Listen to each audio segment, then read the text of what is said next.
El projecte consisteix en posar en valor un territori que actualment està abandonat, amb una població molt envellida i una renda per càpita molt baixa. Els objectius són que sigui econòmicament viable, ambientalment sostenible i patrimonialment o culturalment que volem recuperar el patrimoni cultural de la zona.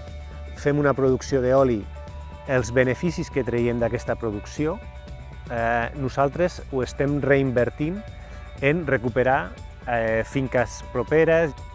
El que estem fent aquí al final és un model que sigui exportable a la comarca de les Garrigues i posar en valor un territori que actualment està deprimit totalment, agràriament, no?